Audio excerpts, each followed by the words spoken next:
نحمده ونصلي ونسلم على رسول الكريم أما بعد أعوذ بالله من الشيطان الرجيم بسم الله الرحمن الرحيم وما أرسلناك إلا رحمة للعالمين صدق الله العلي العظيم وصدق رسوله النبي الكريم ونحن على ذلك لمن الشاهدين والشاكرين والحمد لله رب العالمين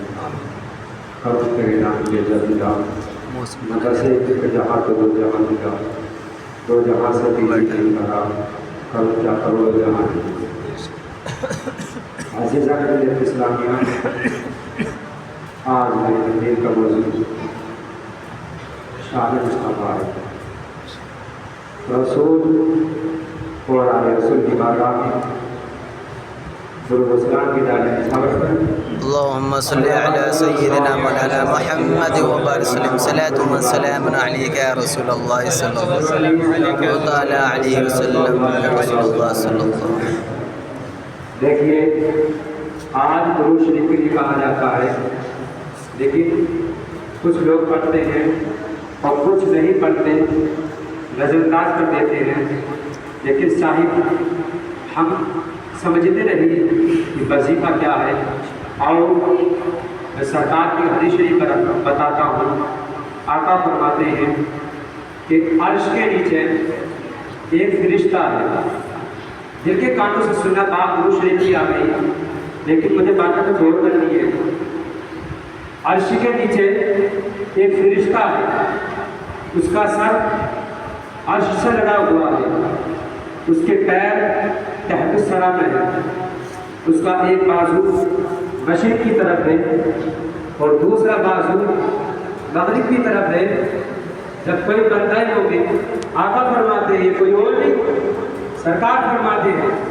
کہ جب کوئی بندہ ہوگی محبت کے ساتھ مجھ پر درود کو پڑھتا ہے تو اللہ تبارک و تعالیٰ اس فرشتے کو حکم یہ دیتا ہے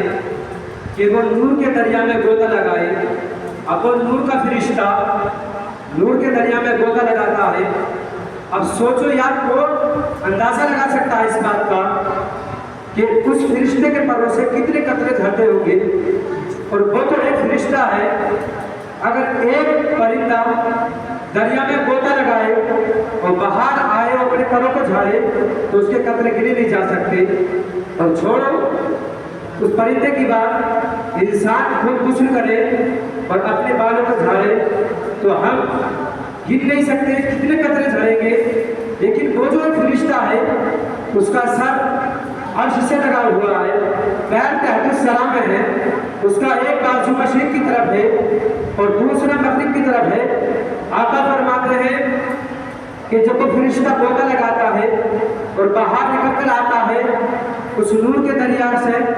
تو وہ اپنے پاؤں کو جھاڑتا ہے تو آپ سوچو کتنے قطرے جھڑتے ہوں گے اس کے پروں سے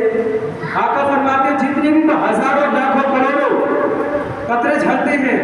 اللہ تبارک و تعالیٰ ہر قطرے کے بدلے فرشتے پیدا فرماتا ہے تو وہ فرشتے قیامت تک اس بندے کا نام لے کر اس کے لیے دعائے مغفرت کرتے ہیں جس کے درود پڑھنے سے وہ پیدا ہوئے یہ وظیفہ ہے درود شریف کا اور یہ وہ وظیفہ ہے جو انسان کے گناہوں کو مٹا دیا کرتا ہے بات درود شریف کی آگے اور سن لیں کہ بنی اسرائیل میں گناہگار انسان تھا گناہگار آدمی تھا اور کتنا گناہگار تھا کہ جب وہ مر گیا تو لوگوں نے اس کو ہاتھ بھی نہیں لگایا اس کو نہلایا بھی نہیں اس کے جنازے کی نماز کو بھی نہیں پڑھا اللہ کی طرف سے حضرت موسیٰ کو یہ حکم ہوا اے میرے کلیم وہ جو گناہگار بندہ ہے اور اتنا گناہگار ہے کہ لوگوں نے اس کو ہاتھ تلک کر نہیں لگایا لوگوں نے اس کے جنازے کی نماز کو نہیں پڑھا جاؤ موسیٰ اس کے جنازے کو اٹھاؤ اس کو غسل دے اور اس کو نہلاؤ اس کے جنازے کی نماز کو پڑھاؤ حضرت موسیٰ نے عرض کی تھی پروردگار عالم یہ تو تیرا بڑا گناہگار بندہ تھا تو اللہ نے فرمایا موسیٰ واقعی گناہگار تھا لیکن ایک دن یہ تورات پڑھ رہا تھا تو پڑھتے پڑھتے اس نے ہمارے محبوب محمد مصطفیٰ کا نام پایا تو وہ نام لے کر اس نے درود شریف کو پڑھا کہ بس درود شریف پڑھنے کی برکت ہے کہ ہم نے اس کے سارے گناہ معاف فرما دیا معاف فرما دیا ہے۔ اللہ نے قرآن میں ارشاد فرمایا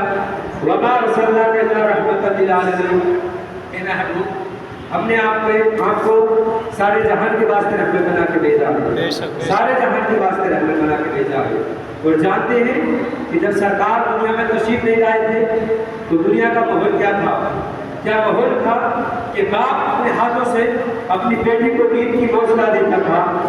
لیکن جب اللہ کا پیغمبر اس دنیا میں تشریف لایا تو آقا نے فرمایا لوگوں کوئی بھی باپ اپنے ہاتھوں سے اپنی بیٹی کو موت کی نیند نہ سلائے، جس نے 3 بیٹیوں کو پالا پوسا بڑا کر دیا، اس کی جنت کی ضمانت محمد دیتا ہے۔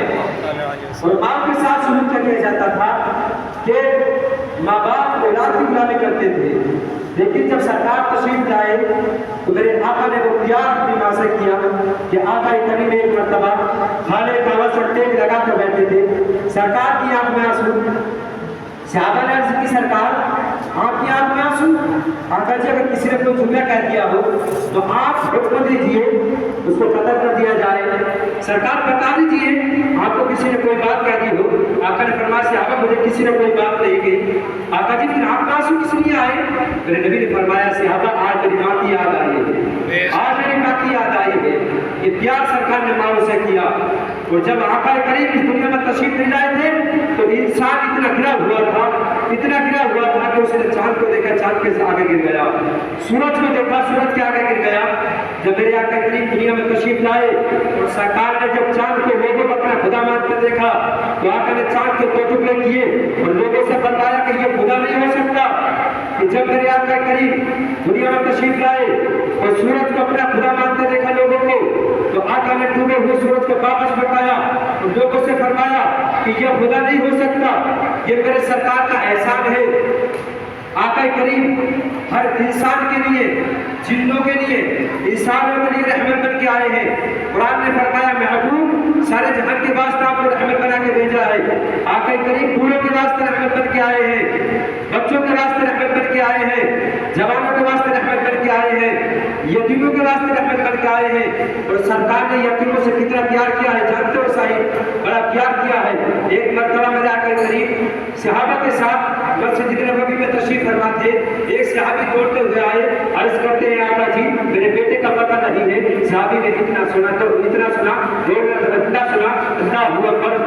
جیسے جو سرکار کے پاس والے صحابی تھے وہ دوڑ کر جاتے ہیں کہ میں نے آپ کا بیٹا بلا بار میں کھیلتا ہوا دیکھا ہے۔ صحابی نے اتنا سنا ہے، دوڑنا شروع کر دیا ہے۔ آقا نے فرمایا ان کو روکا جائے، ان کو روکا گیا۔ اب جن کے کانوں سے میری بات کو سننا، اللہ ہوا پر ان کو روکا گیا، میرے نبی کی بارگاہ میں حاضر کر دیا گیا۔ آقا فرماتے صحابی کہاں جا رہے ہو؟ عرض کرتے آقا جی بیٹے کا پتہ مل گیا ہے، بیٹے کے پاس جا رہا ہوں۔ آقا فرماتے ہیں صحابی بیٹے کے پاس تو جا رہے ہو لیکن بیٹوں کو بیٹا کہہ کے نہیں پکارنا ہے۔ صحابی نے اتنا سنا ہے، ہاتھ کھڑے ہو جاتے ہیں، عرض کرتے آقا جی وہ میرا بیٹا ہے، میرا خون ہے، میں اس کو بیٹا کیوں نہیں کہوں؟ اللہ ہوا پر جن کے کانوں سے سننا اور اپنے مقدر پہ ناز کرنا، کس نبی کی امت میں پیدا ہوئے ہو۔ صحابی عرض کرتے ہیں آقا جی وہ میرا بیٹا ہے، میرا خون ہے، میں اس کو بیٹا کس نے نہ کہوں؟ اللہ ہوا پر آقا فرماتے ہیں صحابی تمہارے بچے کے ساتھ کوئی یتیم بچہ بھی کھیل رہا ہوگا، کہیں ایسا نہ ہو کہ جب تم اپنے بیٹے کو بیٹا کہہ کر پکارو اس یتیم کے ذہن میں یہ خیال آ جائے کہ کاش آج میرا باپ زندہ ہوتا تو مجھ کو بیٹا کہہ کر پکارتا۔ یہ صحابی اس یتیم بچے کا دل ٹوٹ جائے گا اور میں محمد کسی کا دل توڑنے نہیں آیا ہوں بلکہ ٹوٹے ہوئے دلوں کو جوڑنے کے لیے آیا ہوں۔